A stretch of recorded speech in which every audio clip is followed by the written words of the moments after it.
सभी को जय श्री राम। इतने धीरे से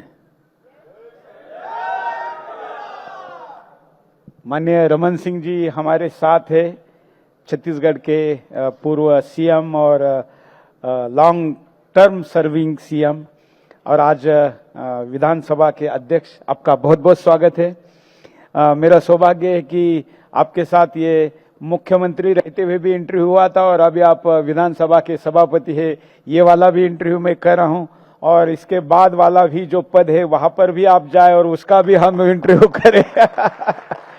भाई छत्तीसगढ़ को कुछ राष्ट्रीय स्तर पर बड़ा प्रतिनिधित्व चाहिए कि नहीं, तो अपने लोगों के पीछे खड़े होते जाओ। तो आपका स्वागत है। अब निखरता छत्तीसगढ़ ये विषय रखा है हमने और इस निखार का प्रारंभ आपने किया था और अब वर्तमान मुख्यमंत्री उसको और निखार रहे हैं। कैसा लगता है आज छत्तीसगढ़ की तरफ देख के? आप हाँ। आपका चौहान जी स्वागत है छत्तीसगढ़ में। और सुदर्शन न्यूज लगातार छत्तीसगढ़ की बात, छत्तीसगढ़ की आवाज और छत्तीसगढ़ के मुद्दों को राष्ट्रीय स्तर में पहुंचाने का काम लगातार आपकी टीम कर रही है। छत्तीसगढ़ की भाषा, संस्कृति, बोली और छत्तीसगढ़ के जो कुछ विकास के काम हो रहे हैं उसको राष्ट्रीय स्तर में स्थापित करने में सुदर्शन न्यूज की महत्वपूर्ण भूमिका है। इसके लिए मैं पहले बधाई आपको देता हूं। मुझे याद है जब मैं आपके पास आया था तब आपने कहा था कि सुरेश जी, हम लोगों की ये व्यथा रहती है कि जो नेशनल चैनल है वो केवल दिल्ली दिल्ली और बड़े बड़े राज्यों को दिखाते हैं जहां ज्यादा लोकसभा सीट है, हमारे जैसे राज्यों को नहीं दिखाते। तो मैंने आपको तब कहा था कि हम छत्तीसगढ़ को दिखाएंगे और आज आप इसको रिकॉग्नाइज करें, इसलिए हम भी आपका धन्यवाद व्यक्त करते हैं। क्योंकि हम ऐसा मानते हैं कि हम राष्ट्र सर्वप्रथम कहते हैं, राष्ट्र के विकास की बात करते हैं और किसी राज्य के बगैर हमारे राज्य जब तक विकसित नहीं बनेंगे राष्ट्र कैसा बनेगा। और आपने जब अपने परिश्रम से और पराक्रम से इस राज्य को इतना आगे लेके जाने का काम किया आपके कार्यकाल में, तो हम तो बस उसको बताने का काम क्यों नहीं कर सकते, हम करें। आपका प्रश्न निखरता छत्तीसगढ़ 25 साल की यात्रा हम छत्तीसगढ़ की कर चुके हैं। 2000 में छत्तीसगढ़ की स्थापना के बाद अभी 1 नवंबर छत्तीसगढ़ के यात्रा के 25 साल रजत जयंती वर्ष पूरे हो रहे हैं। और सौभाग्य ये है कि इस रजत जयंती वर्ष में हमारे देश के प्रधानमंत्री नरेंद्र मोदी जी छत्तीसगढ़ की नई विधानसभा के लोकार्पण पे आ रहे हैं, जिसका प्रारंभ आपने ही किया था। और उस भवन का निर्माण पूरा हो चुका है नए रायपुर में। और हम नए विधानसभा में इस 25 साल की यात्रा में हम उस विधानसभा में शिफ्ट हो जाएंगे। तो ये यात्रा छत्तीसगढ़ की, यदि 2000 की कल्पना से मैं शुरुआत करूं तो छत्तीसगढ़ पलायन करने वाला राज्य, छत्तीसगढ़ जहां भूख से मौत होती थी, छत्तीसगढ़ जहां गरीबी थी, कुपोषण था, वो छत्तीसगढ़ जिसको ऐतिहासिक दृष्टि से कहूं तो कभी छत्तीसगढ़ का ये भूभाग दंडकारण कहला करता था। भगवान राम की चरण स्पर्श यहाँ पे, यहाँ के पैर की निशान है भगवान राम के। माँ कौशल्या की नगरी है छत्तीसगढ़। तो ये दंडकारण से छत्तीसगढ़ निर्माण की प्रक्रिया में सीपीएन बरार का हिस्सा रहा। अंग्रेजों के जमाने में राजधानी नागपुर हुआ करती थी, तो छत्तीसगढ़ की राजधानी उस समय नागपुर था और नागपुर से गवर्न होता था अंग्रेजों के जमाने में। भाषा के आधार में जब प्रांतों का गठन हुआ तो हम मध्य प्रदेश के हिस्सा हो गए। तो कभी नागपुर, कभी मध्य प्रदेश, और उसके बाद 2000 में छत्तीसगढ़ का निर्माण हुआ। एक लंबी यात्रा हमने पूरी की। तो उस छत्तीसगढ़ को मैं जिसके बारे में चर्चा कर रहा था कि इसका निर्माण इसलिए हुआ कि क्षेत्रीय संतुलन का शिकार था, गरीबी थी, लोगों के मन में छत्तीसगढ़ के विकास की ललक थी, और उसको पूरा करने का काम यदि किसी व्यक्ति ने किया है तो माननीय अटल बिहारी वाजपेयी जी ने राज्य का निर्माण किया। तो पहले धन्यवाद उनको दूंगा कि आज छत्तीसगढ़ यदि विकास की यात्रा में आगे बढ़ रहा है तो उसका योगदान और क्रेडिट यदि किसी एक व्यक्ति को जाता है तो माननीय पूर्व प्रधानमंत्री अटल बिहारी वाजपेयी जी को, जिनकी कल्पना थी और ये राज्य का निर्माण हुआ। नहीं, उनको एक क्रेडिट और देना चाहिए। शायद आप लोग मेरे से सहमत हो। उन्होंने न केवल राज्य की कल्पना की, उसको बनाया, बल्कि अपने मंत्रिमंडल से एक हीरे को यहाँ पर भेजा। उनके मेरा सौभाग्य था कि छत्तीसगढ़ से मैं जब लोकसभा में पहली बार जीता, माननीय अटल जी के मंत्रिमंडल के गठन के पूर्व कुशाभाऊ ठाकरे, मुझे उस समय हमारे वरिष्ठ संगठन के वरिष्ठ थे कुशाभाऊ जी, उन्होंने माननीय प्रधानमंत्री जी के पास, अटल जी के पास ले गए और अटल जी ने उसी दिन मुझे कहा कि छत्तीसगढ़ से जीत के आए हो। मैं कहा छत्तीसगढ़ से जीत के, पहली बार जीत के आए हो। मैं कहा किससे लड़ के आए हो? मैं कहा मैं मोतीलाल वोरा जी के खिलाफ चुनाव जीत के आया हूँ। तो बड़े आश्चर्य किए, बोले वोरा जी के खिलाफ तुम चुनाव कैसे जीते? मैं कहा आपका ही नाम था इसलिए जीत गए। तो वो एक संयोग था और मंत्रिमंडल में स्थान मिला। जब छत्तीसगढ़ का निर्माण उन्होंने किया, उस समय लोकसभा में मैं भी था और जब घोषणा हुई आडवाणी जी के द्वारा, तो वो मुझे कुछ दिनों के बाद माननीय वेंकैया नायडू जी राष्ट्रीय अध्यक्ष हुआ करते थे, उन्होंने मुझे बुलाया आडवाणी जी के घर में और वहां कहा कि तुम केंद्र में मंत्री हो, अब ऐसा लगता है कि तुम्हें संगठन में काम करना चाहिए, तो तुम छत्तीसगढ़ में काम करना चाहते हो कि दिल्ली में मंत्री रहना चाहते हो? मैंने तुरंत ही जवाब दिया कि जो संगठन का निर्णय है आपने तय कर लिया है, तो मैं कहा आज ही मैं इस्तीफा देके वापस छत्तीसगढ़ जाता हूं। और मैंने उसी दिन निर्णय कर लिया कि मुझे छत्तीसगढ़ जाना है, मुझे प्रदेश अध्यक्ष बनाया गया। तो ये उस मंत्रिमंडल में एक अवसर मिला और मैं छत्तीसगढ़ आया, फिर छत्तीसगढ़ बनी।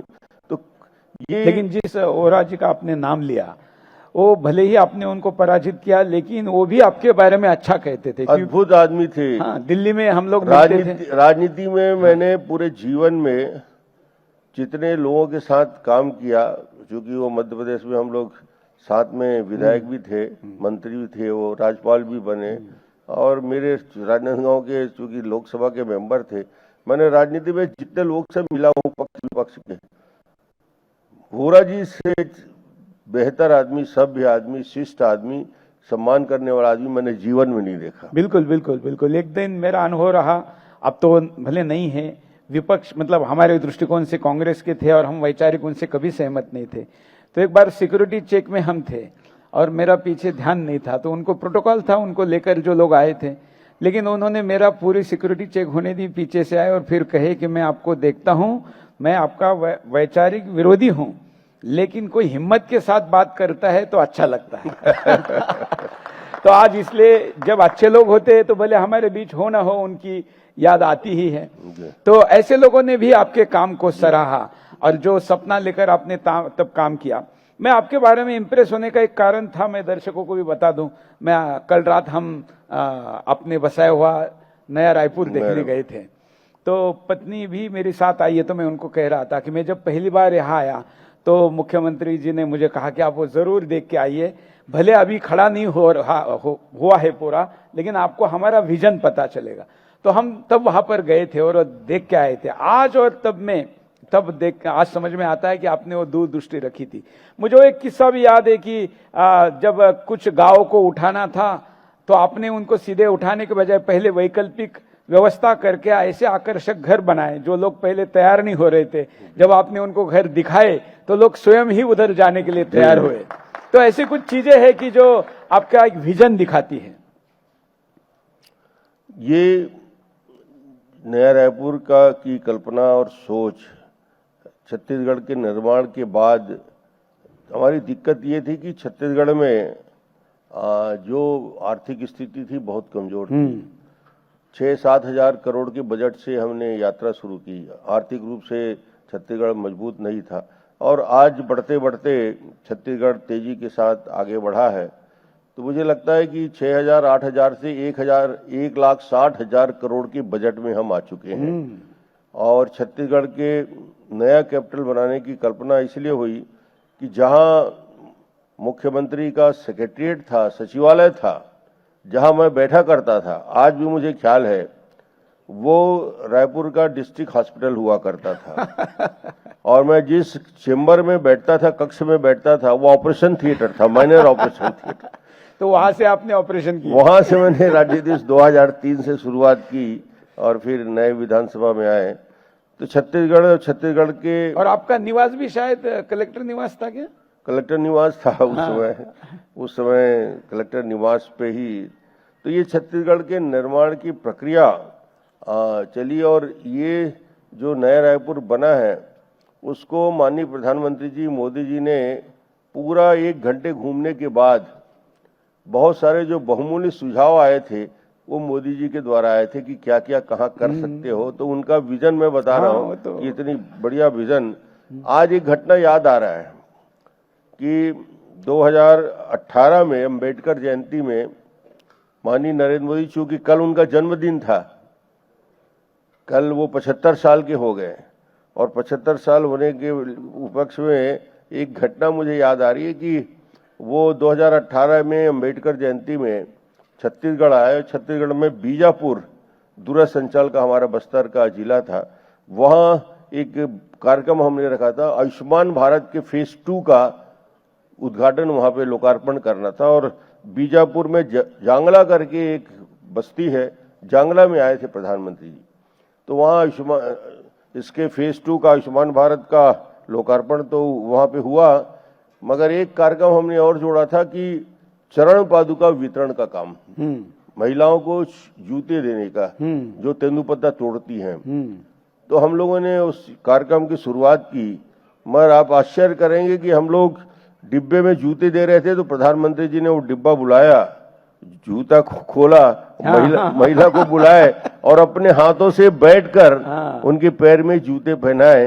ये है प्रधानमंत्री जी की ऊंचाई, उनकी सोच, आदिवासी महिलाओं के प्रति सम्मान, कि माताओं के प्रति क्या सम्मान भाव हो सकता है। वो उस दिन हमने देखा कि व्यक्ति दिखते जरूर है कि प्रधानमंत्री है, कठोर है, मगर उनके अंदर उतनी ही विनम्रता है, उतना ही बड़कपन है, वो झुककर उनके पैरों में जूते पहनाए। तो ये घटना आज भी हम सबको ख्याल है। बिल्कुल बिल्कुल। अब उनके पीएम रहते इस राज्य को विशेष प्रेम भी मिला है, जैसे आपने कहा कि 6000 करोड़ से लेके 1,60,000 करोड़, तो ये तो बहुत बड़ी छलांग है। उनका लगातार मेरा सौभाग्य ये रहा कि 2003 से 18 की यात्रा में मुझे 3 प्रधानमंत्री जी के साथ काम करने का मौका मिला। माननीय अटल बिहारी वाजपेयी जी के साथ काम करने का अवसर मिला, मनमोहन सिंह जी के साथ काम करने का मौका मिला, और तीसरा माननीय नरेंद्र मोदी जी के साथ। ये 15 साल की यात्रा में 3 प्रधानमंत्री जी के साथ काम करने का मौका मिला। और मैं आज ये याद करके कह सकता हूं कि सबसे बड़ा अनुभव जो रहा वो नरेंद्र मोदी जी के साथ रहा। और जो दूरदृष्टि, जो सोच और जो विचार मोदी जी के हैं, वो एक आधुनिक भारत और आधुनिक राज्य के निर्माण की प्रक्रिया में लगे हैं। उनका विजन आने वाले 2047 का विजन है। और जब वो बोलते हैं कि हम दुनिया की चौथी अर्थव्यवस्था है, आने वाले समय में तीसरी अर्थव्यवस्था बन जाएंगे, तो हम लोग भी कल्पना करते हैं कि 2047 आते आते छत्तीसगढ़ हिंदुस्तान के 3 विकसित राज्य श्रेणी में पहले, दूसरे और तीसरे नंबर पर होगा। ये कल्पना है। देखिए, ये कल्पना नहीं करेंगे, आशा नहीं रखेंगे तो कैसे फिर उसकी पूर्ण होगी। और इसलिए ऐसा विजन आप जानने जाते हैं। इसके लिए आजकल आप विधानसभा के अध्यक्ष है और वहां पर भी पेपरलेस विधानसभा तकनीक और बहुत कुछ कर रहे हैं। नए विधानसभा में जा रहे हैं, तो अब इस नए युग में एआई का जो युग है, और हम विधानसभा में जाने के पहले 1 नवंबर को प्रवेश उसका लोकार्पण हो जाएगा। पेपरलेस हमारा पूरा का पूरा नया मंत्रिमंडल बनेगा, ग्रीन रहेगा, इको फ्रेंडली रहेगा, सोलर एनर्जी का पूरा उपयोग रहेगा, 30% उसमें हरियाली भी रहेगी, और सारे विधानसभा की प्रक्रिया वो सारे ऑनलाइन रहेंगे। यानी क्वेश्चन भी भेजना है तो किसी को हाथ से लिख के क्वेश्चन भेजने की जरूरत नहीं है, अपने गांव से ही लिखकर प्रश्न भेज सकता है, पूरी प्रक्रिया में भाग ले सकता है, और उनको जवाब भी ऑनलाइन वहां पे उपलब्ध, मतलब उसको राजधानी आने की जरूरत नहीं। लैपटॉप पे उसको पूरी की पूरी जानकारी मिलेगी और लाइब्रेरी से सीधा कनेक्ट रहेगा। मध्य प्रदेश के समय और विदर्भ में जब हम थे उस समय से लेकर अभी तक की विधानसभा की जितनी भी जानकारी वो लेना चाहे ऑनलाइन उसके लिए उपलब्ध करेंगे। तो एक प्रकार से इस नए विधानसभा में बेहतर सुविधा के साथ हम जा रहे हैं। आपने यहाँ एम्स भी लाया और बाकी भी एजुकेशन क्षेत्र में भी काम किया, तो लोग तब कहते थे कि क्या यहाँ बड़े बड़े शिक्षण संस्थान लाके क्या करेंगे, रोजगार तो है नहीं। लेकिन आज उनको महत्व समझ में आ रहा है कि तब जो आपने लाए तो आज यहाँ के बच्चे न्यूयॉर्क में भी मिलते हैं, शिकागो में भी मिलते हैं। मुझे पिछले दिनों एक गोंजो में भी मिला था, वो भी यहाँ का था। तो ये जो दृष्टिकोण था, क्या आपको लगता है कि वो सही दिशा में अभी चल रहा है या कुछ उसमें गति कम ज्यादा हुई है?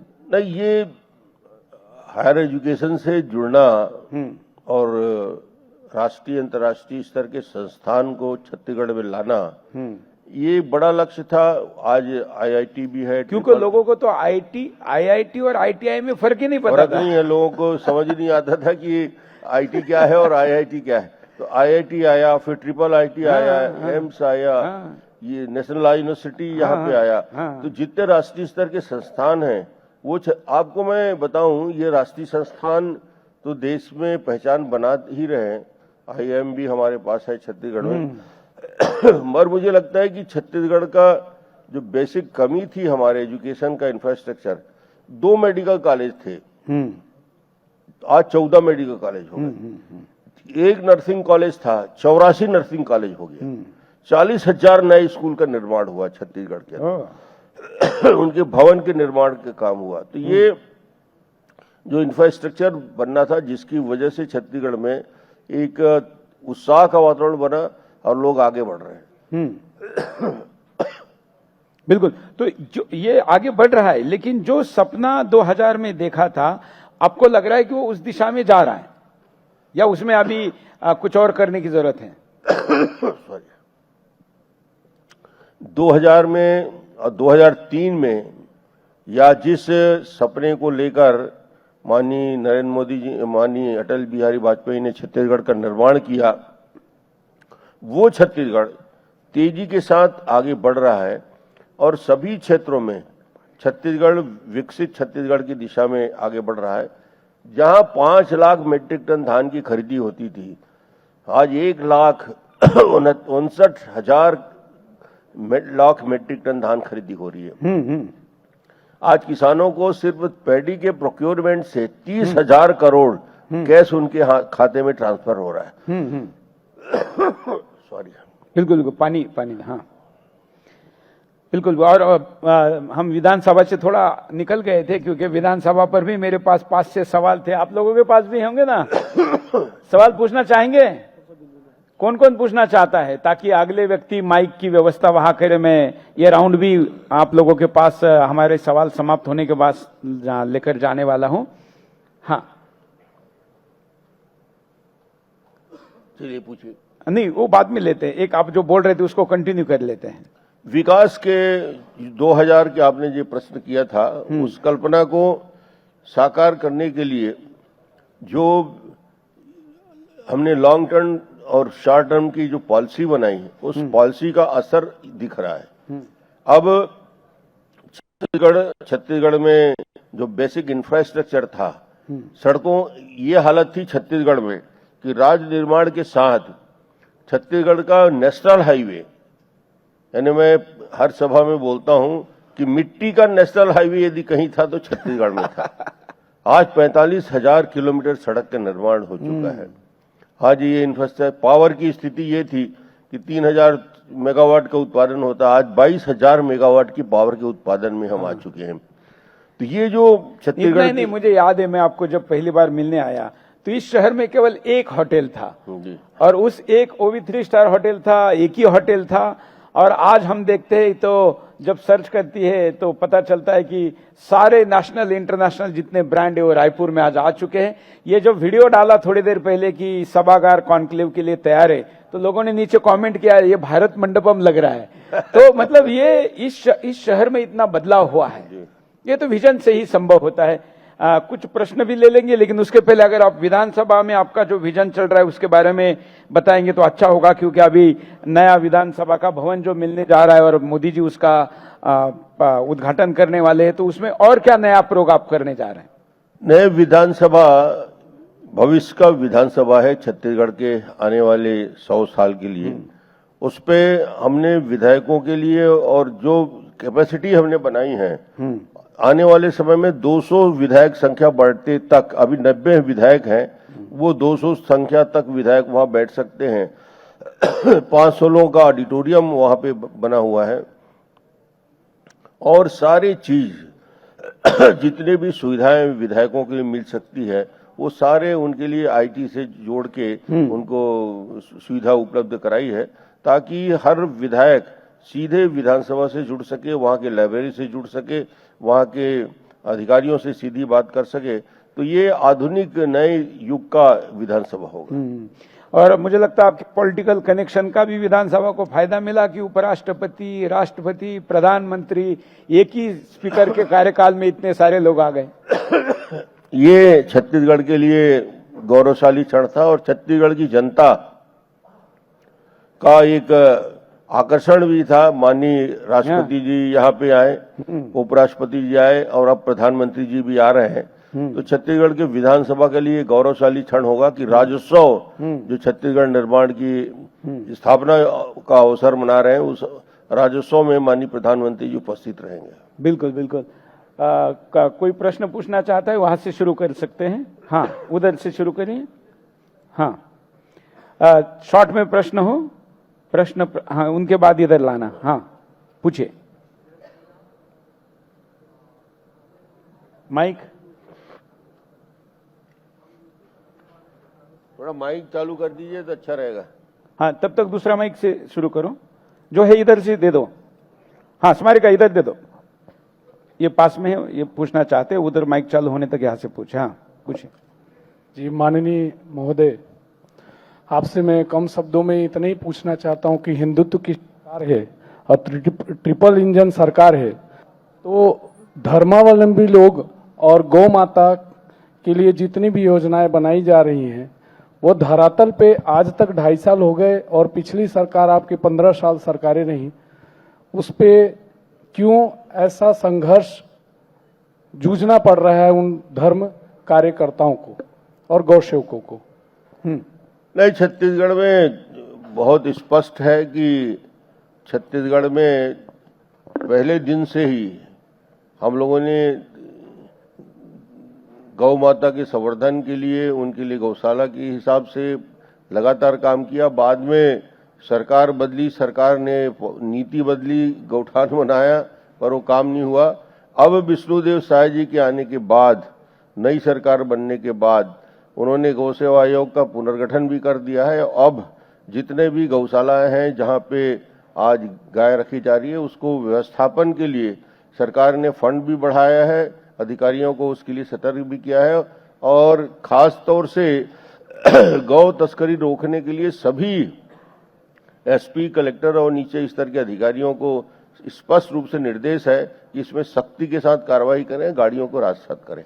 बिल्कुल बिल्कुल, क्योंकि वैचारिक बात होगी ही, क्योंकि आपका संगठन विचार के आधार पर बना है, आपकी सरकार भी विचार के आधार पर बनी है, तो स्वाभाविक है ऐसे प्रश्न लोगों के बीच में आना। तो इस विचार की पूर्तता की दिशा में और क्या क्या हो रहा है? नियम हम कठोर करते जा रहे हैं और उस पर बड़ी ज्यादा से ज्यादा उस पर कठोर कार्रवाई हो, गाड़ी को राजसात करें और इस प्रकार के लोगों के खिलाफ नीचे स्तर में जो वहाँ के डीएम हैं और एसपी है, उनको निर्देशित किया गया है कठोरता से। हाँ, नहीं, केवल इसी बात में नहीं कह रहा हूं मैं, अन्य भी वैचारिक जो विषय हैं, मतलब कि गाय ही नहीं, ओवरऑल। नहीं, वैचारिक विषय पे हमारी योजना और जो प्रधानमंत्री जी कार्य योजना है उसका 100% क्रियान्वयन छत्तीसगढ़ कर रहा है। ट्रैवल डेवलपमेंट का, महिलाओं के उन्नति के लिए, विकास के लिए जो बेटी बचाओ बेटी पढ़ाओ योजना के तरह की योजना है, ऐसी योजना है जो प्रधानमंत्री जी की फ्लैगशिप स्कीम है, उस योजना को प्रायोरिटी में हम आगे बढ़ा रहे हैं। बिल्कुल, क्योंकि आप रजत जयंती मनाने जा रहे हैं तो इसमें लंबे समय तक आपकी सरकार रही है, तो स्वाभाविकता उस वैचारिक सपने की पूर्तता भी इस राज्य में हो, ऐसा सभी चाहेंगे ही। बिल्कुल, राज्य की स्थिति तो ये थी, मैंने आपको उदाहरण दिया कि राज्य में कुपोषण के शिकार थे।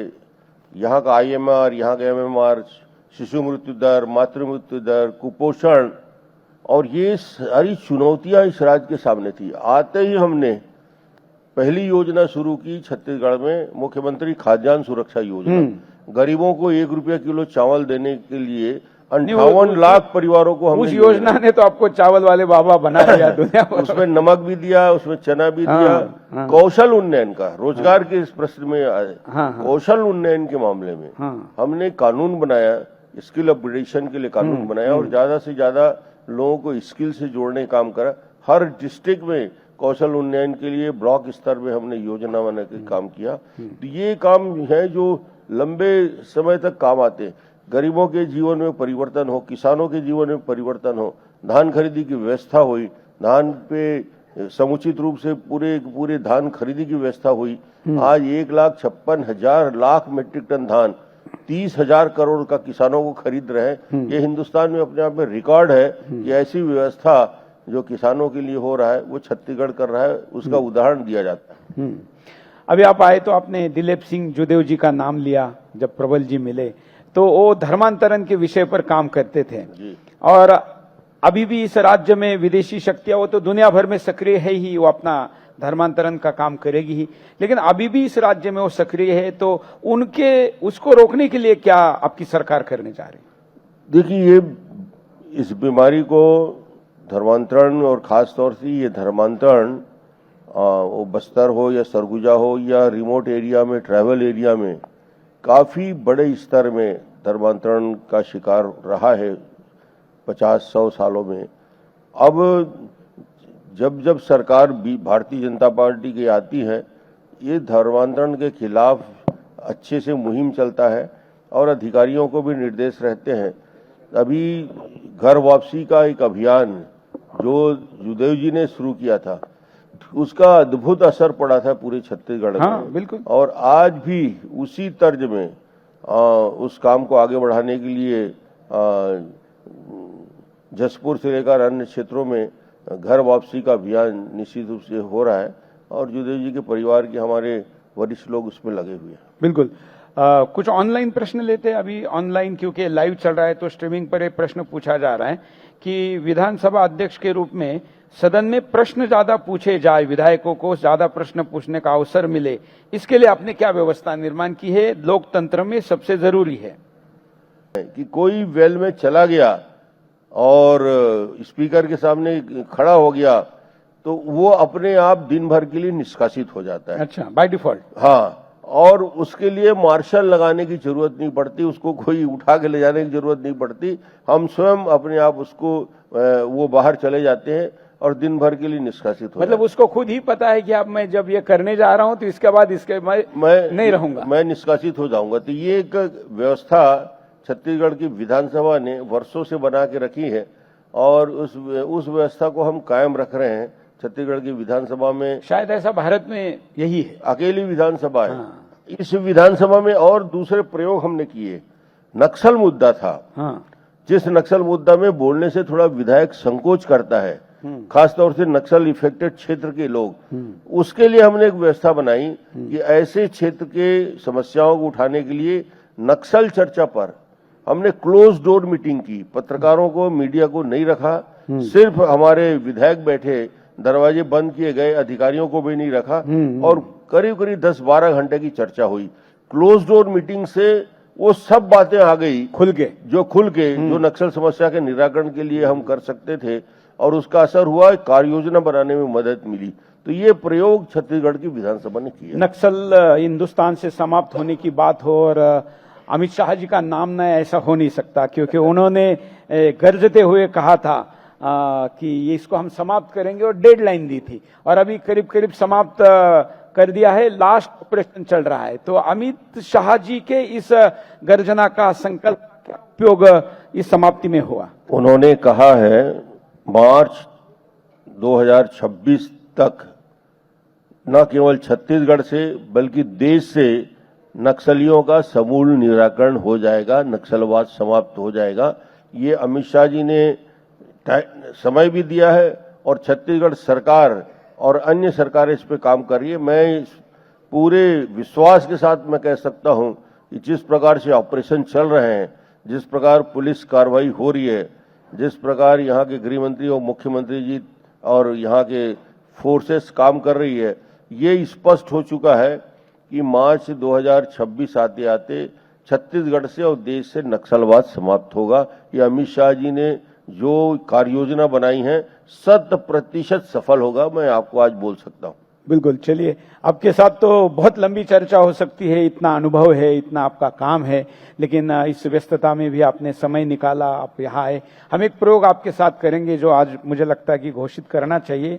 आपको बिना पूछे यही पूछ लेता हूं, क्योंकि आप वरिष्ठतम स्पीकर है पूरे देश में, अध्यक्ष है लोकसभा विधानसभा के, तो कोई डेमोक्रेटिक कॉन्क्लेव अपन करते हैं। जब आपकी विधानसभा शुरू हो जाएगी, नए सदन में आप चले जाएंगे, तो देश भर के नए विधायकों को और पुराने विधायकों को बुलाकर एक कॉन्क्लेव अपन रायपुर में आपके अध्यक्षता में करेंगे। नहीं, बहुत अच्छी योजना बना रहे हैं आप, उसमें जो भी मदद होगा मैं करूंगा आपको। बिल्कुल, धन्यवाद, बहुत थैंक यू। आभार आपका आने। Thank you sir.